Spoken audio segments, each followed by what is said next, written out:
I grew up an Air Force brat. So my dad's retired Air Force. He was a B-52 mechanic. And so that's what I knew was Air Force. Used to moving around a lot and all that. Well, had graduated from Joshua High School in 1980. Went to college at Hill College for the first 2 years. And while I was at Hill College, I met my future wife. Yeah, transferred to University of Texas at Arlington. I'd planned on being a police officer. I was a criminal justice major at the time. Halfway through my junior year, I decided I was in love and needed a job. So I quit college and went down to see the recruiter. And actually, I went down to the recruiter with my oldest brother, who was also an Air Force veteran. He had gotten a medical discharge, Donald. And he was going back to the recruiter to try to go back into the service. So I was riding with him, and next thing I know, I'm signing the papers. And that was on a Friday, and I was in boot camp the following Wednesday. So I didn't have a whole lot of time to back out. So I went to basic in January of 83, and did my 6 weeks, and then I stayed there another 6 weeks because they sent me to work in law enforcement. And between my tech school, that lasted another 6 weeks. Then I got to stay in lovely San Antonio for another 6 weeks after that for Air Base ground defense training, Air Force's version of infantry. Between my tech school and my Air Base ground defense, I came back home and got married, moved my wife back to San Antonio with me. After we finished that training, I was sent to my first duty station in Lowry Air Force Base. It's up in Denver. And we were there for about 3 years. While we were there, my daughters were born, Brittany and Jeanette. They were born in '84 and 1986. Also, while I was there, that's when I made all my rank. I came in as an E3 because of my college. Then I was promoted to E4 automatically.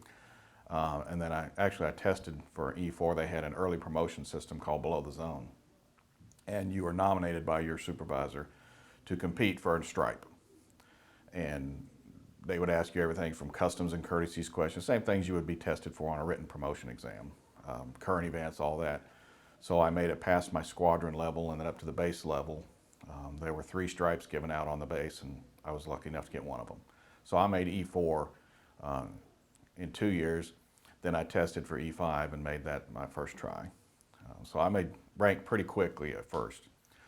So I was an E5 when I left Denver later in '86. So my daughters were 2 years old and about 7 weeks old at the time. Jeanette was about 7 weeks old when we left Denver. And we moved to England, Louisiana.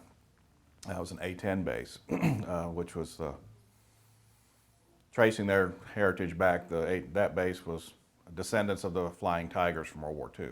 So they were the only A-10, the only airplanes in the Air Force who were still allowed to paint the shark's teeth on the nose of the plane. So I was law enforcement, so I did your basic, similar to regular civilian law enforcement. I patrolled the base and things like that. And I was given a position at one point, basically like a loss prevention. My job was to go around to the PX or to the bank or to the different squadrons and test their crime prevention readiness. So we'd pull robbery exercises and things like that. While I was there, we would go about once a year. We'd go out and play in the desert for a couple of weeks and pretend like we were soldiers and things. Whenever the Army had to go anywhere, they had Fort Polk, Louisiana down the road. They would come borrow our airplane patch to fly out of. And I remember we had Louisiana politics played a role. Louisiana politics being what they are, there was an election during the middle of one of our major exercises.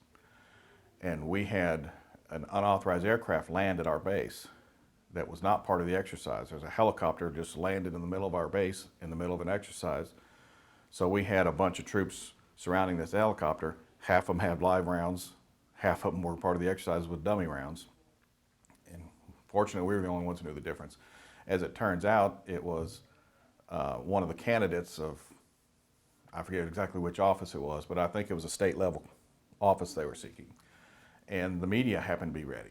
So we were a little suspicious about why the media was already ready on scene. But this person got off the helicopters started cussing the troops and everything, and the next day they lost the election.